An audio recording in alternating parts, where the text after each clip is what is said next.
এক বেনজির অধ্যায়ের সাক্ষী থাকলো বাংলাদেশ। বঙ্গবন্ধু শেখ মুজিবুর রহমানের বাংলাদেশ। সেই বাংলাদেশের তারই কন্যা শেখ হাসিনাকে দেওয়া হলো মৃত্যুদণ্ড। বাংলাদেশের আদালতের এই রায় খুবই গুরুত্বপূর্ণ। কেন?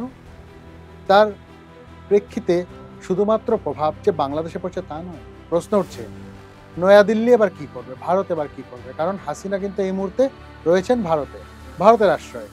তবে হাসিনা কি দিল্লি দরবারের গলায় কাঁটা হয়ে দাঁড়িয়েছে, নাকি হাসিনাকে নিয়ে ভারত সরকার দর কষাকষির একটা সুযোগ পাবে?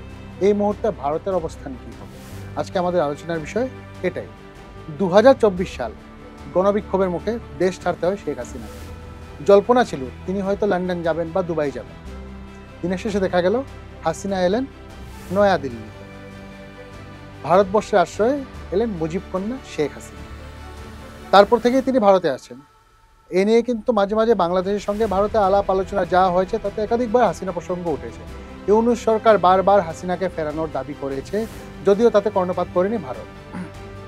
এবার বাংলাদেশের আদালতে আন্তর্জাতিক অপরাধ ট্রাইব্যুনালে মানবতার বিরোধী অপরাধে, জুলাই আন্দোলনে গণহত্যার অপরাধে হাসিনাকে মৃত্যুদণ্ডে দেওয়া হয়েছে। তারপরেই কিন্তু বাংলাদেশের আইন উপদেষ্টা অধ্যাপক আসিফ নজরুল স্পষ্ট জানিয়েছেন ভারতকে চিঠি দেওয়া হবে কি নিয়ে? হাসিনার প্রত্যর্পণ চেয়ে, অর্থাৎ হাসিনাকে ফেরত পাঠানোর দাবি চেয়ে। এক্ষেত্রে মোদী সরকার কি করতে পারে? খুব তাৎপর্যপূর্ণভাবে রায় ঘোষণার পর আমরা যখন আওয়ামী লীগের তরফ থেকে যে স্টেটমেন্ট দেখলাম, তাতে কিন্তু আওয়ামী লীগ এবং শেখ হাসিনা বারবার লিখে দিয়েছেন, স্পষ্ট করে একটি কথা বলেছেন, যে ইউনূস প্রশাসন একটি মানুষের ভোটেও ক্ষমতায় আসেনি, গণতান্ত্রিক পদ্ধতি মেনে যে মসনদে বসেনি, সেই সরকারের কোনো এখতিয়ার নেই সেই সরকারের যে রাষ্ট্রের দ্বারা নির্বাচিত, জনতার দ্বারা নির্বাচিত একজন গণতান্ত্রিক পদ্ধতিতে ক্ষমতায় আসা প্রধানমন্ত্রীকে সাজা দেওয়ার। যে আন্তর্জাতিক অপরাধ ট্রাইব্যুনাল, সেখানে হাসিনাকে আত্মপক্ষ সমর্থনের সুযোগ দেওয়া হয়নি, তার তরফে কোনো কথা বলতে দেওয়া হয়নি। যে বিচারপতিরা ছিলেন তাদের এফিলিয়েশন নিয়ে বা তাদের মানসিকতা নিয়ে কিন্তু প্রশ্ন রয়েছে, তারা প্রত্যেকেই হাসিনা বিরোধী এবং পক্ষপাত দুষ্ট বলেই অভিযোগ। সেক্ষেত্রে শেখ হাসিনার দলকে, আওয়ামী লীগকেও নিষিদ্ধ করা হয়েছে আগে, নির্বাচনে তাদের নামতে দেওয়া হবে না, অর্থাৎ কোণঠাসা করে আজকের এই রায়। অনেকেই বলছেন বিচারের নামে প্রহসন। ফলে এক্ষেত্রে নয়াদিল্লির হাতে কিন্তু একটা খুব ভালো অস্ত্র রয়েছে। কি অস্ত্র? যে নয়াদিল্লি সাফ বলতে পারে হাসিনাকে আত্মপক্ষ সমর্থনের সুযোগ দেওয়া হয়নি, যে আদালতে যে মামলা চলেছে তা এক পক্ষপাত দুষ্ট, সেই ক্যাঙ্গারো কোর্টের রায় আমরা মানি না। বা ইউনূস প্রশাসন, সে নির্বাচিত নয়, সেটি কেয়ারটেকার সরকার বা তত্ত্বাবধায়ক প্রশাসন, সেই প্রশাসনের কোনো আইনি এখতিয়ার বা বৈধতা নেই যে অন্য দেশ থেকে রাষ্ট্রপ্রধানের প্রত্যর্পণ দাবি করতে পারে। একইভাবে ভারত বাংলাদেশের মধ্যে যে এক্সট্রাডিশন ট্রিটি বা প্রত্যর্পণ চুক্তি রয়েছে, সেখানে কিন্তু একটা দফা সাফ বলা হয়েছে যে ভারত যদি মনে করে যে বাংলাদেশে ফিরে গেলে হাসিনার প্রাণনাশের আশঙ্কা রয়েছে, তাকে হত্যা করা হতে পারে। কেন? তার রাজনৈতিক, তার পলিটিক্যাল এফিলিয়েশনের জন্য।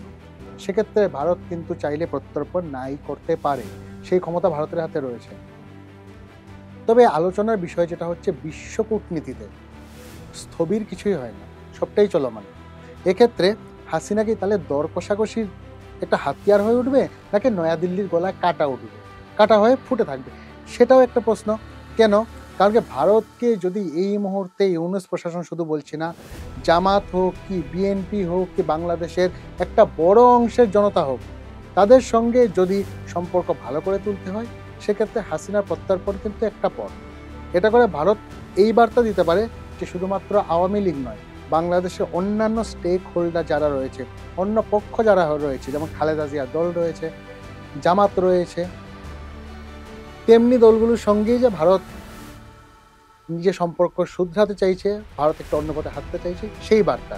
আবার ভারতের কাছে এটাও প্রশ্ন যে দীর্ঘদিন ধরে ভারতের সঙ্গে যে বাংলাদেশের এই সুসম্পর্ক, তা কিন্তু মুজিব পরিবারের জন্য। বঙ্গবন্ধু মুজিবুর রহমান, তার কন্যা শেখ হাসিনা। অতীতে আমরা দেখেছি, 9-এর দশকে আমরা দেখেছি যখন ভারতের উত্তর পূর্ব রাজ্যগুলো, অসম, নাগাল্যান্ড, ত্রিপুরা, অরুণাচল, মিজোরাম, একের পর এক সন্ত্রাসবাদী হামলা হচ্ছে, উত্তাল হয়ে উঠছে। NSCN, NDFB, United liberation front of Assam, ULFA, তাদের রমরমা বাংলাদেশে ঘাঁটি গেড়ে রয়েছে সীমান্তবর্তী অঞ্চলে। খালেদা জিয়ার তৎকালীন প্রশাসন, পাকপন্থী প্রশাসন কিছুই করেনি।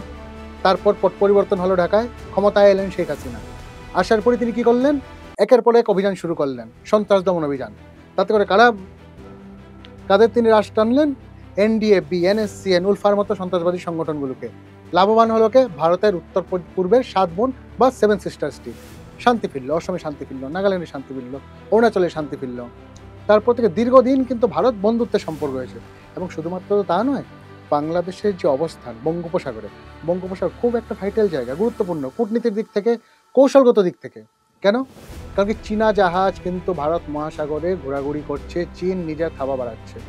সেক্ষেত্রে বাংলাদেশের বন্দরগুলোতে যদি চীনা উপস্থিতি বাড়ে, যদি পাকিস্তানের উপস্থিতি বাড়ে, ভারতের জাতীয় নিরাপত্তার ক্ষেত্রে তা কিন্তু কোনো একটা সুখকর হবে না। সেই জন্যই বাংলাদেশকে বরাবর ভারত পাশে চায়। বাংলাদেশে ভারত বন্ধু একটি সরকার প্রতিষ্ঠিত হোক, গণতান্ত্রিক সরকার প্রতিষ্ঠিত হোক, তা দিল্লি চায়। সেটা করতে গেলে হাসিনার উপর কিন্তু তাকে ভরসা রাখতে হবে। কারণ কি এই মুহূর্তে বাংলাদেশে এখনো আওয়ামী লীগের জমি রয়েছে। এই রায় ঘোষণার পর আওয়ামী লীগ কিন্তু দেশ জুড়ে লকডাউনের একটি ডাক দিয়েছে, বিক্ষোভ হচ্ছে। অর্থাৎ বোঝা যায় সেখানে আওয়ামী সমর্থকরা রয়েছেন।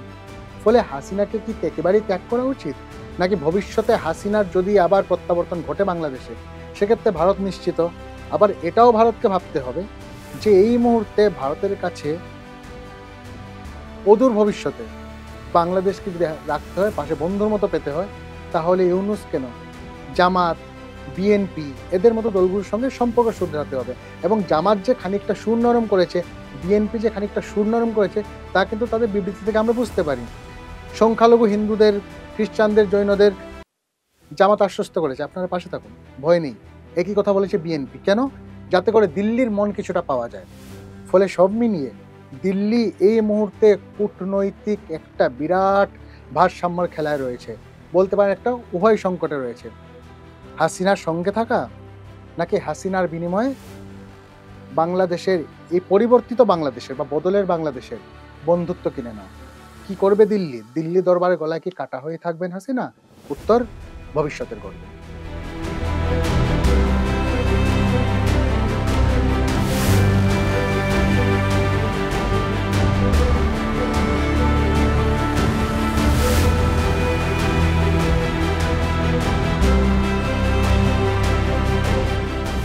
ফলো করুন সংবাদ প্রতিদিন ডিজিটাল।